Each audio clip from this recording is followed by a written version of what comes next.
Janet Rangi, subscribe to my channel. Okay, welcome. Okay, sorry. I don't know what's happening, but this one, I'm gonna keep this one quick.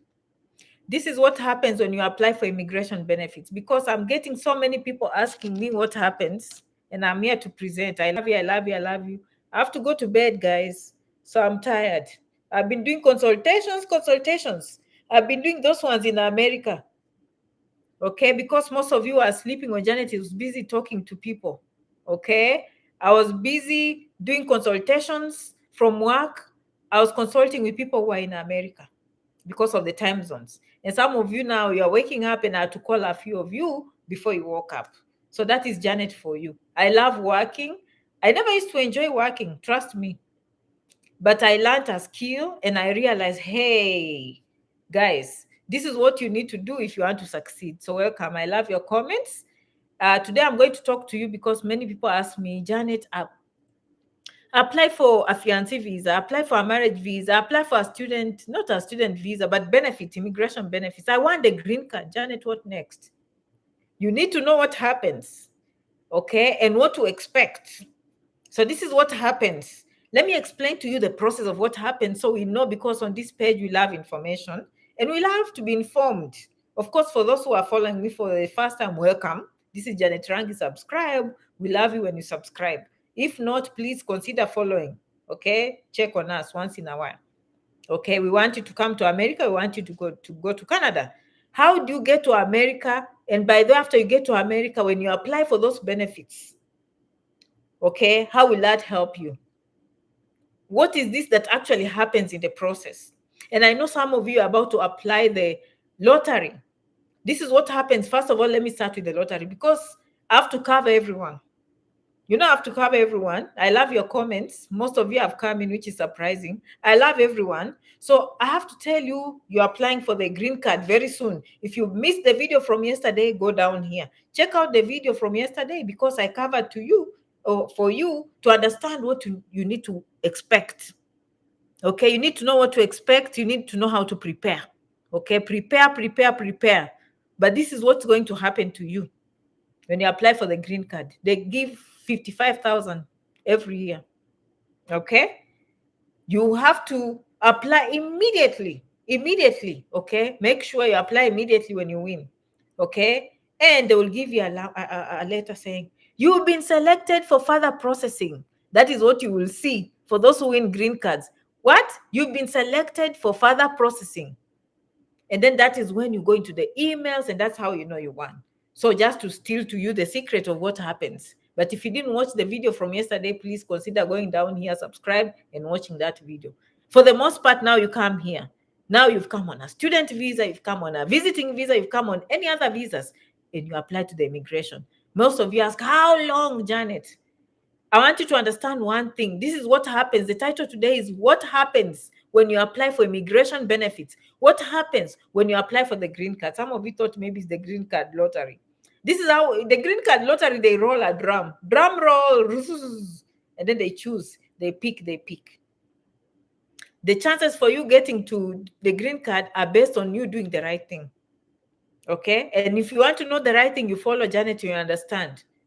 Janet, I've applied 10 times, I never win. It's a lottery. What happens is you do the right thing, the right spellings, okay? You don't apply twice, you follow directions, the pictures are correct, all those things. Okay, that is how you win a green card lottery. And then they go into a debe, they go into a drum roll.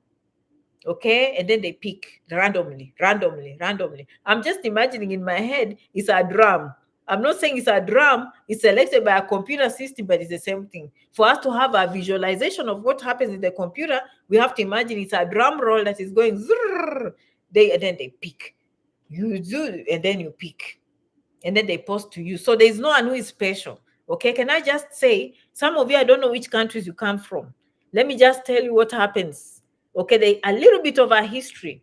Okay, for those of you, forgive me, international people, those who come from Kenya, there's one tribe called Kisi people, they win green cards.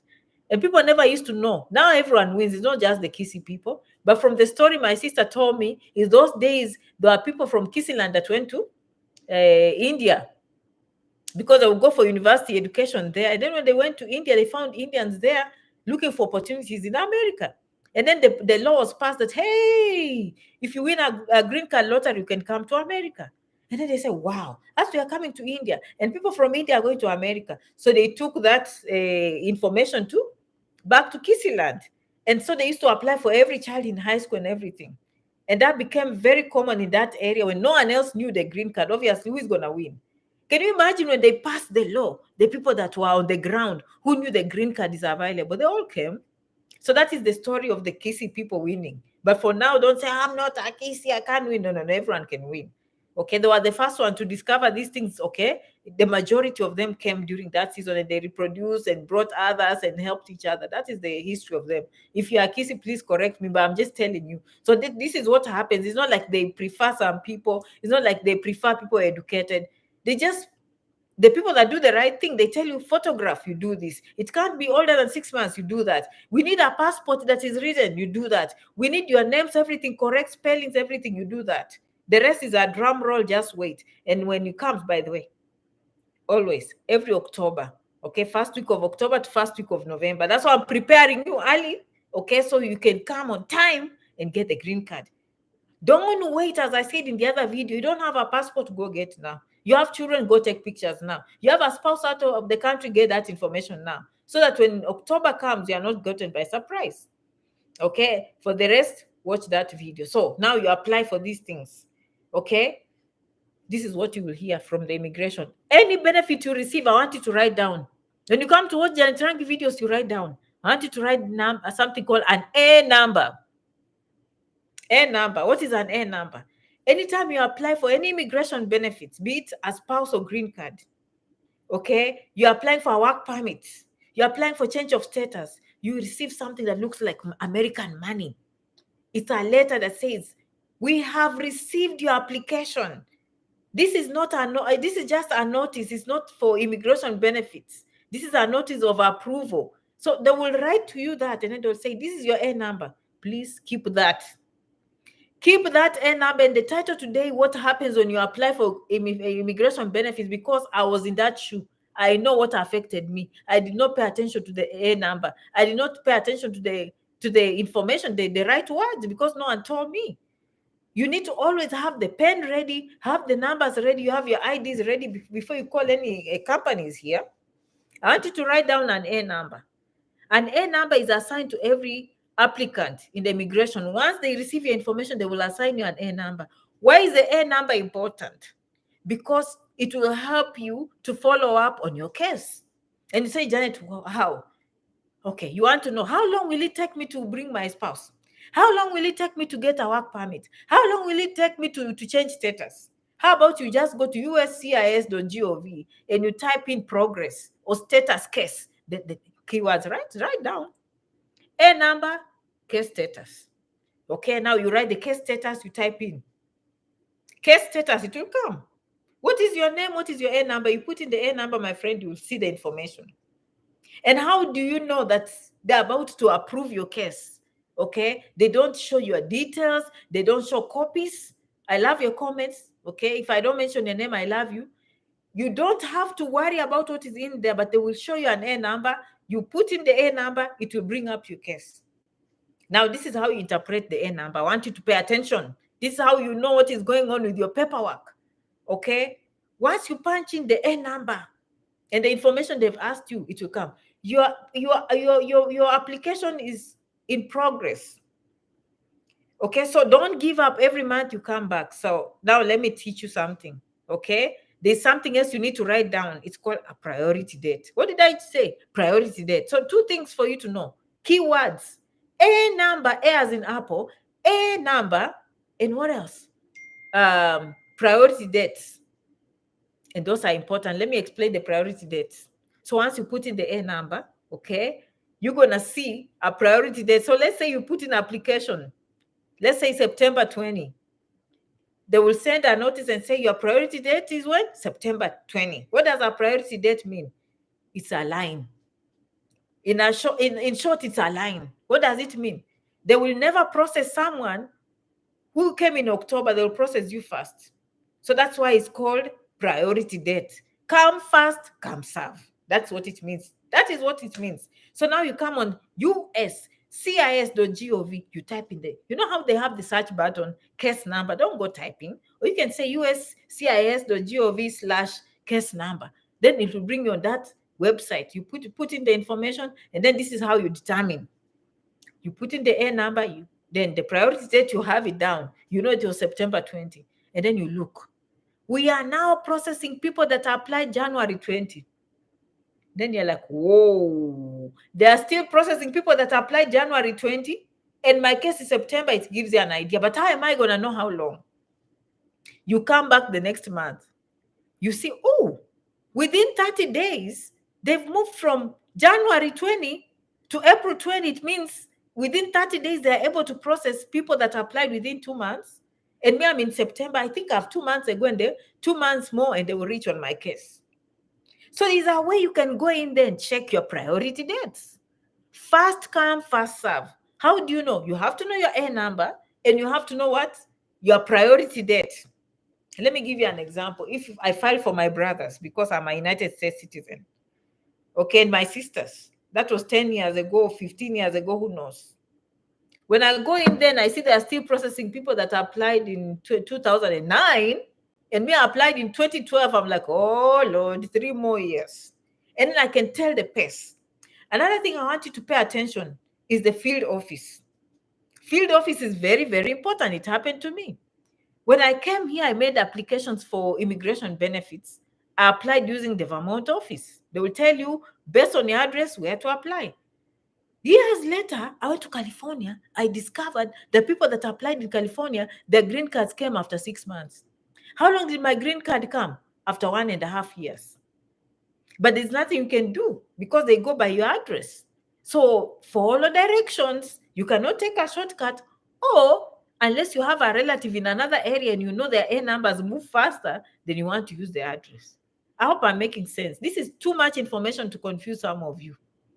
Janet, I know this out of topic. Can we have live about C1D wherever? Okay, yeah, it's out of topic. I love you, I love you, I love you. I'll do that. I'll come to the comments. Okay. Can I still apply for a green card even though I'm on a J1 visa? Yes. Yes, yes, and by the way, this is a common notion of people who don't know this. They don't stop you from applying for 2 or 3 immigration benefits. I have a brother, I put for them green card. The wife is a nurse, applied for my brother a green card. Now he's here. That line, that money I paid is gone. Even marriage visa, you can apply when out, or fiancé visa in and out, whichever one comes first. Did you know that? No one is penalizing you. So long as there's no fraud, there's no way you're lying, you can always apply twice. You're applying for a student visa, you're applying for a visiting visa. I'm seeing this a lot. People that are changing status, they change to B1, they change to student. I guess whichever one comes first, so long as you pay money, okay? But I want you to understand the process and how it works, because I see these questions very long. Janet, someone applied for me. Janet, how long does it take me? Janet, how long? What I'm saying to you, the first thing when you make the application, can I just, let me run quickly before time runs out. This is how you make the application. Make sure it's complete. When you are making the forms, not applicable, don't leave blank spaces. Have the handwriting very clear. Make sure you sign and date. Little mistakes like those. If they ask for documents, make sure you go list. In fact, in America, they like having a list. They say checklist. Okay, passport, check. Money, check. Signature, check. Form I-111, check. Make sure you complete the list. Make sure it's done clearly, legible, good handwriting. Let me not confuse an A with a U. Okay? Photocopies clearly made. Amount clearly to the cent. A cent here is not forgivable. You know, one day I received a check from the bank. I was so excited. You know, you can tell if a check looks like a check. I'm like, ooh, money. I opened, I saw 25 cents. The bank had written to me that they owed me 25 cents, and they wrote me a check of 25 cents. What am I trying to say? Do not say, whatever, it's $50 and 25 cents. Right now, I just have $50. Let me just write a money order for 50 because that's all I have in the bank. No, they will return you.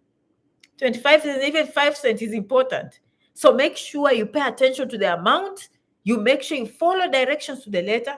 Most of the time, your things will go on time. Everything will fall in place. Even when the person is just approving, they just say an organized person, organized, organized. So this is what happens when you apply for immigration benefits.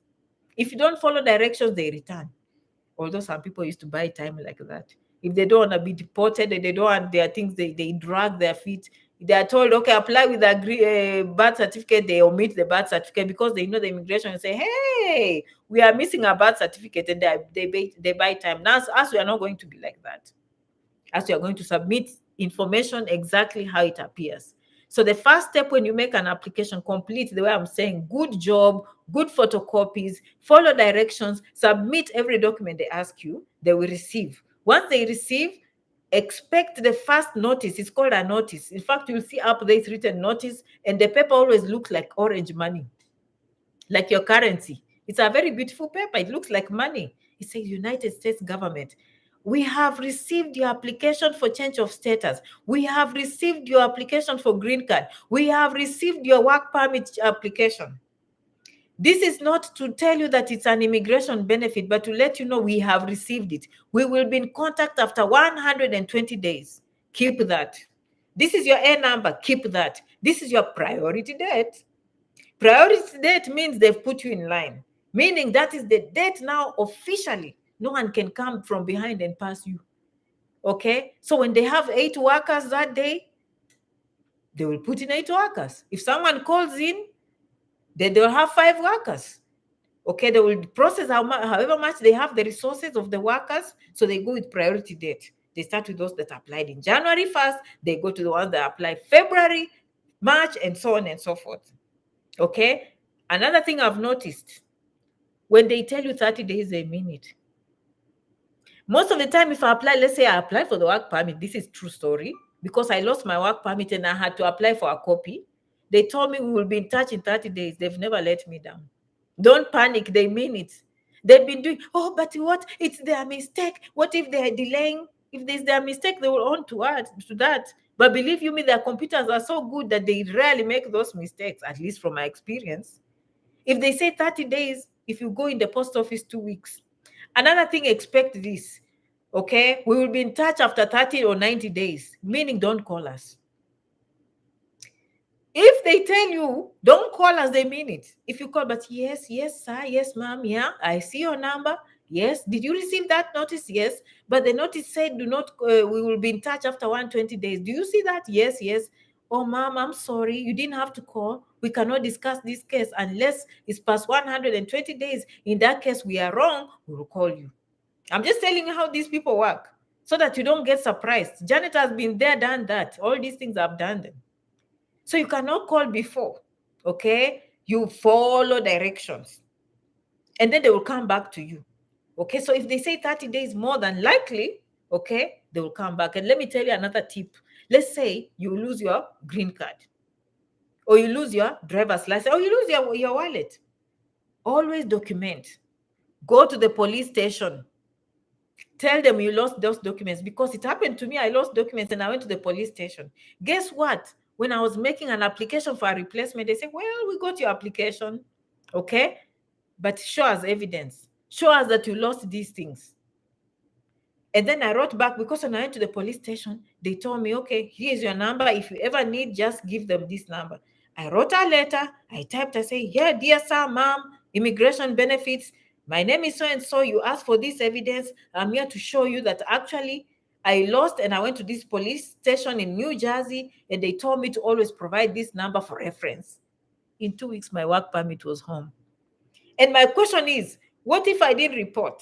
You have a fire, report to the police. You lose a document, report, so that you can have an official document saying, because they might think you sold it. They might think maybe you're tampering with documents, okay? So all these things happen during that process when you apply for immigration benefits. Don't think once you receive you have no idea. The first time I received the approval notice, I thought I had been approved. No, they were just communicating to me that, hey, we got your application, we've taken your check, now we'll be working on it.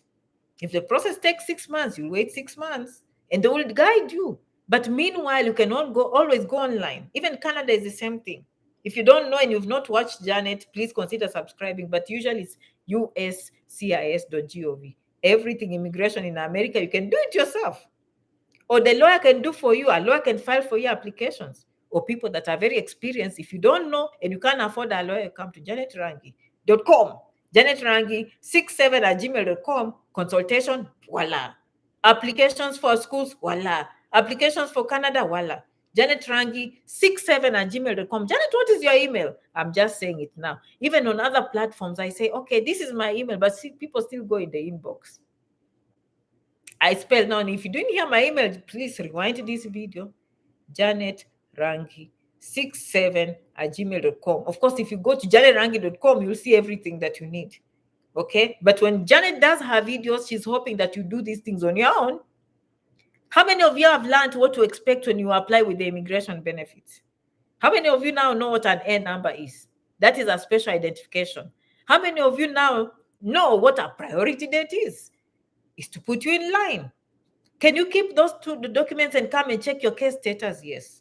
Okay. Just know that the application process depends on the field office you apply. Some field offices are faster than others. Okay. If you are in the category of green card, the times, okay, immediate family, by the green card is always available. When I'm going. This is what you need to know. A green card for immediate family members is always available. If I am a United States citizen and I apply for my spouse, there is no line. Did you know that? Immediate family is your spouse, your mother, your father, children, unmarried. They can't have a husband. They cannot have a wife, 21 and below. So those are considered first immediate family members. If you apply for them a green card, they do not have to ever wait on the line. The green card is unlimited. Meaning today, if I apply for my spouse or my mother, the green card is what? Unlimited. Oh, Janet, does it mean it comes out immediately? Pretty much. Okay, the green card, what it means, they don't need a priority date and wait for it to come out. But if they're outside the country, that is when it will take like 6 or 9 months, because this has to be approved and then it has to travel through the NVC, right down. NVC's National Visa Center, which processes all the green cards around the world. NVC Center is the one that projects the visas in all embassies around the world. So if you hear your case is in NVC, it's ready. The green card is ready, or it's on the line. Once it's approved, the NVC Center is the one that will propel it to all embassies, wherever you are. Then you can now go there to that embassy that is in your country and you will collect your green card. That is why you hear, I can say my mother's green card is available, but she's not in the country. So I need time to process. I need to tell them that I'll be able to support them. I need time to show them my taxes. So it's the application process that takes time. On the other hand, if you apply a green card through employer, because there are those categories, there's always a waiting period depending on which country you come from. If you come from countries with high immigration rates, India, Mexico, Canada, okay, your waiting period is very long. And I mean very, very many years. If you come from the sunshine continent of Africa, your waiting period is more likely to be short. Okay, so they have a quota system, which is fair. Okay, after a while, if they see these people are coming in plenty, they reduce and then they give opportunities to other parts of the world.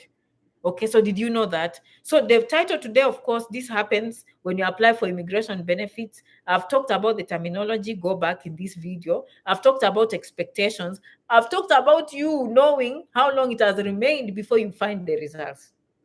Green card lottery, of course, it goes with the number, but it doesn't matter whoever comes in first. You can be number 50, and the person that was number 20,000 submitted the application early, they will be taken. There is no priority date. I think it's whoever submits everything they ask early, they will be processed early with the embassy. Meaning if you win, act very fast. Lottery next month, October. It will run up to October. I want you to try. Of course, if you continue following Janet, she will teach you what to expect. And even after winning, she will teach you what to expect. Okay? Merci beaucoup. Muchas gracias. Asanteni sana. Zikomo. I have to go shower. Thank you for showing up. Can I see a few comments? Esther is here. Grand Swan, where are you? Wow, that's like watching from America. Thank you anyway. Okay. Can I still apply for a green card even though I am on a J1 visa? Absolutely. Can I apply from any country? Absolutely. Just use your passport. Okay. If you are student visa, we'll have two processes. Let's say you come here on a J1. You come here on a visiting visa, or you come on a student visa. You apply for a green card and you're still in America and you win, then you'll just change of status from student visa to green card. You do not have to go back to the embassy. Have I answered your question? You will process it from here. They will change it from here. So people win all the time when they're here in America and they came here on other visas. So it's okay, perfectly fine. Janet, I know this is out of topic. No, that is too long. I love you, I love you, I love you. Watching from Dar es Salaam, Tanzania. Thank you. Kibet Lagat, on arrival at USA on visiting visa, can you apply for college? Of course. Your intent has to be clear. If you come today and you apply today or next week, they're like, I wonder what your intent was. It was not to tour, it was to come to school. So you need to be careful. Okay, of course, I help people change status. I know the schools that help. So I'm like, come here, let's go here. Of course, you go on my website and you go back on this video, find my contacts, we'll help you. Okay, all right. How much can I need to invest in Canada as an investor? Good question. I don't know. I have to check. Probably $1 million Canadian dollars. I don't know. Canada.ca. All the answers. Type in the search button investor. You'll get the answer. Okay, Eunice. Hey, Janet, I'm a bit late. Watching from Kenya. Welcome, Eunice. Zahara, thanks for keeping us informed. Thank you. I'm looking at the minutes. I can't go beyond 30. Hello, Janet. Thank you for the information. That is Willie. You're welcome. Mary. Good morning, Janet from Kisumu. How lovely. I love you, Mary. Who is the Meru? Mary Ochar. I love you, I love you, I love you, I love you. Edith. Kinugu. Thank you, Janet. I love you. Rema. World Official. Hello, Janet. I love you. Hope. Watching from Tanzania. Tanzanians are watching these days. Congratulations, Tanzanians. People always think you guys are always laid back. Welcome. Someone from Nigeria looking at Tanzania, and they're like, okay, who are these people here? I didn't know, by the way, those are different in cultures. I've learned, do not blame people. What's on? Thank you so much, Janet. Willie is like that. David is like, thank you, Janet, for the info. Thank you. Mary Karima, hi, Janet, watching you from Saudi. How nice. Innocent, thank you so much for the information. Claret Wangui, hi, Janet. Innocent, watching you from Lusaka, Zambia. Uribwanji. Aha. Watching from Nairobi. Thanks. That's Claret. Thank you so much. Thank you, thank you, thank you for always. By the way, consider subscribing and keep learning from other countries. Keep learning something from Zambia. Keep learning something from Kenya, because I used to hear people blaming Americans. Oh, they think Africa is one country. They don't know Africa has many countries. And then you yourselves, when I'm going on YouTube, I'm getting surprised. Do you know there are people from West Africa that think all Kenyans are runners and they look like marathons? They don't know. Did you know that? Okay, there are many West Africans that don't know anything about Kenya, and vice versa. So learn something about Africa, then you will learn that, hey, don't blame people. It's just when we know, we know. Okay? So, there are people even in Africa who think all Kenyans are Maasais. And those people are in Africa. So why would you blame Americans for not having knowledge when yourself you're ignorant? Okay? So let's learn about each other. Me, I'm striving every day to learn about each country. So I'm investing my time to learn about other countries. I love you, I love you, I love you, I love you. Okay? From all over the world, especially from the Sunshine Continent. Thank you so much. I don't want to hit 30 minutes. Merci beaucoup. Muchas gracias. Asanteni sana. Kwaherini. Zikomo. I will see you in the next video. How about bye-bye? My goal is to leave you better than you found me. Okay? I love you so much. See you in the next video. Okay? Come back for the next topic. See ya. Bye-bye.